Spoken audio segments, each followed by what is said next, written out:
A very common question to pediatricians is, my baby's not making a lot of stools and the baby's a week old. Is that a problem? Well, it depends what we call a lot of stools. When a patient comes to our practice, we try to define the approximate number of stools that the baby may be passing. Certainly at this age, a baby may pass a variable number of stools, from 1 to 6 or even 8 stools a day. An important thing to consider is what is the quality of the stools, and especially the consistency of the stools. Certainly we are going to be very concerned about a baby passing watery stools or the presence of mucus or blood.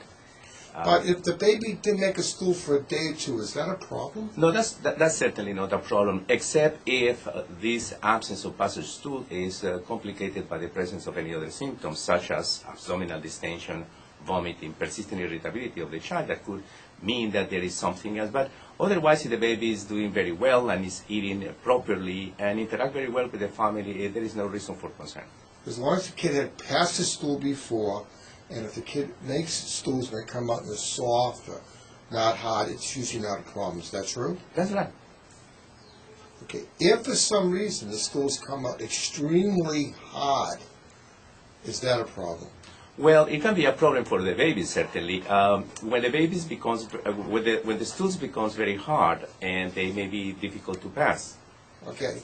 But if it is there anything we could or could not do, or should we not do anything? Well, it depends. If the problem is persistent, certainly the child may be seen by the pediatrician to begin with, who can examine the anus of the baby. Sometimes there is a little bit of narrowing of the anal canal, particularly in the first week of life. And after passing the pinky very carefully and doing a dilatation of the anus, the problem may be solved. Certainly at some point also the problem may be due to the fact that the stools are very hard and then difficult to pass. And in that circumstances, sometimes we recommend a little bit of a stool softener for the baby. If a baby's a year old and we would sort of like maybe try to train the kid, and the kid just refuses to go. How do we get around that? Well, again, it's important to analyze what is the type of the diet that the patient is having. Sometimes as a group of patients who may have problems with cow's milk intolerance may become constipated. Any condition of presenting with fever, for example, giving the patient medication may produce also transitory constipation. But if the problem is persistent, in the vast majority of cases, we don't know what is the cause of the constipation. We call that functional constipation. The patient may be benefit of having an increase in the amount of fiber provided in the diet, or again, given a mild stool softener. There's a term we use in pediatrics called Hirschsprung's disease.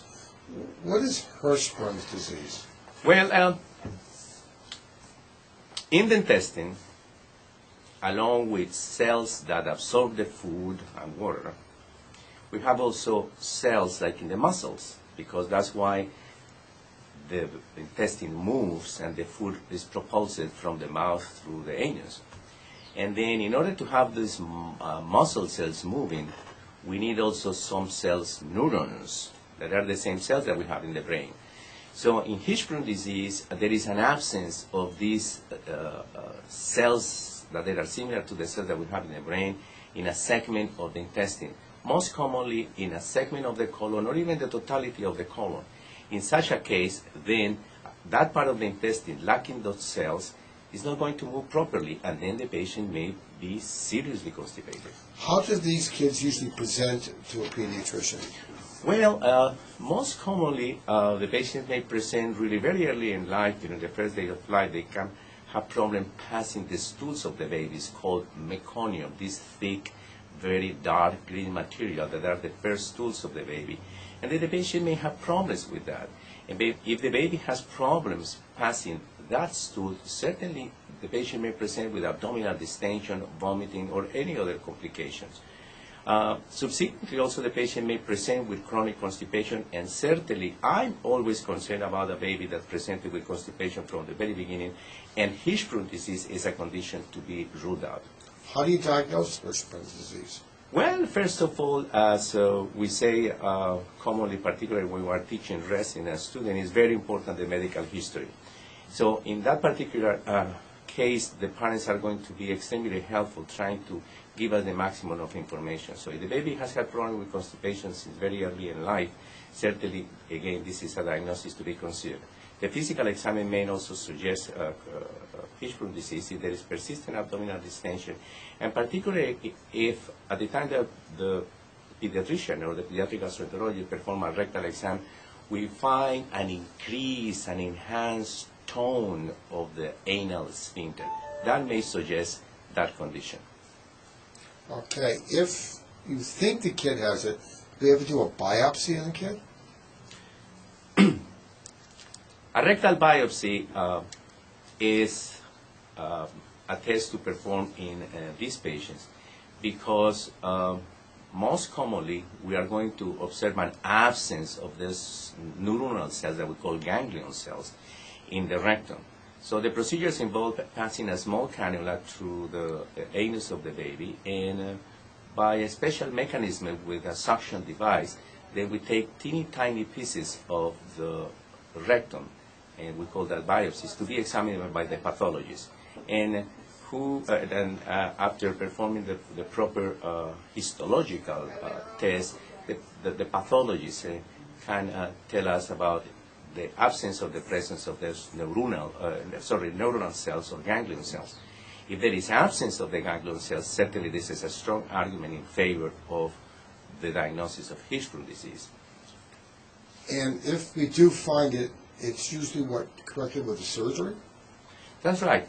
If the patient has the condition, then the patient may need surgery. Okay. If a kid was like making normal stools the whole first year and got severely constipated, you wouldn't be thinking about a kid like that having Hirschsprung disease, would you? Not for the most part. Certainly if the patient has had a completely normal defecatory behavior in the first year of life, and the onset of the constipation is after the first year, certainly that looks that probably is a functional problem, this functional constipation, commonly associated to the fact that at some point every person and any child may become constipated, and at the time of the passage of these very hard sebalous stools, the patient may experience some pain. And obviously the patient starts to hold the stool because it's going to be frightened of going to the bathroom. And by holding the stools, then the problem is perpetuated.